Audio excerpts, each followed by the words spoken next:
Listen, a lot of men, I just heard a few men say, well, why did Cassie stay? Listen, one thing women are emotional. And a lot of times their emotions control them for whatever reason. And men, that's a logic that we would never understand if you're a real man.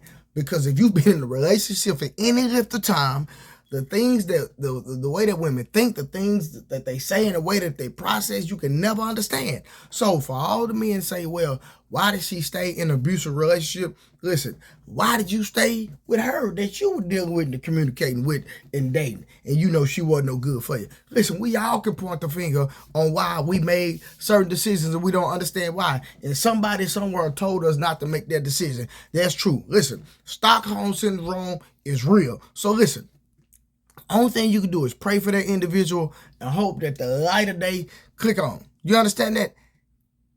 When it comes to childhood trauma and based off people's experiences and things that they didn't get as a child, that stuff spills over into your adulthood. And then when Puff Daddy is using this record deal and her hopes of living out her dream as being a famous singer, she felt like her only way was stupidity. So she accepted everything that Puff Daddy, Brother Love, gave her, which wasn't no love in that equation. But that's the only thing that I can think about of why she stayed.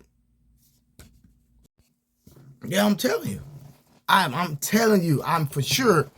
So when you really think about it, Cassie was not connected to Puff Daddy. She was connected to her dream.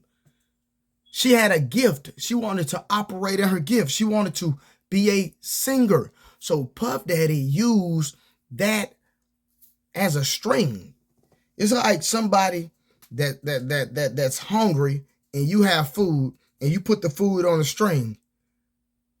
And then you just, as a manipulating individual, just pulling a string. And instead of reaching for the food. Yeah, they want the food. He didn't, it's not necessarily that he wanted her. She wanted the food. But over so long with her chasing her dreams and Puff Daddy being the mogul that he is, having the influence that he had, she was stuck.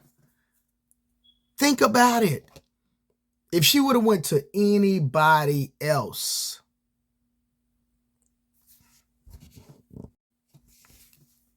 she already knew that Puff Daddy would have blocked whatever she was trying to do. So y'all, in my opinion, I believe that she was stuck.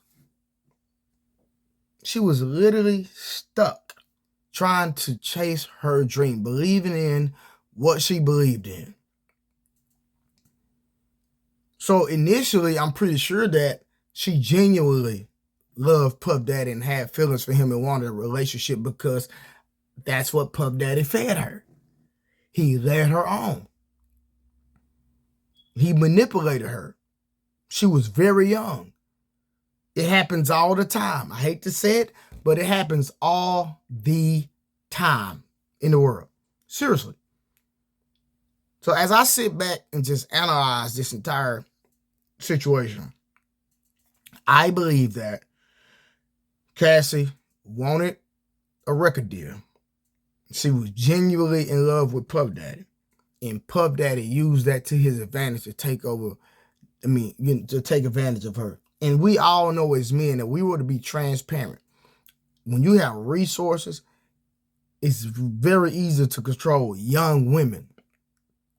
Because if I'm not mistaken, he was dealing with her when she was 19. Fellas, just think about the decisions we made when we were 19. Now that you're in your 30s and 40s, you look back at some of the decisions that you made, and then some of the decisions that you made, if you had the intellect and the maturity, and if you had the mindset currently that you have now, that you could reach back and say, I would have never made that decision. So we have to really, really think about the things that we say and how we say them. That girl was in a mental prison dealing with Puff Daddy. I'm telling you. She was stuck chasing her dream. It wasn't Puff Daddy that she was so infatuated with and that she loved. It was the fact that she wanted to operate in her gift. And I'm telling you, she knew that if she did that, she would not have a career because Puff Daddy was going to block every radio station, every A&R, every, wherever she went in the music industry, Puff was going to be there. Just think about the influence that he had. And so this man beat her, abused her for years. There was allegations about how he did his ex-wife, and now yesterday one of her friends just came out. And I believe that a lot of people were scared of Puff because Puff had money and he had power. And he can get some things done.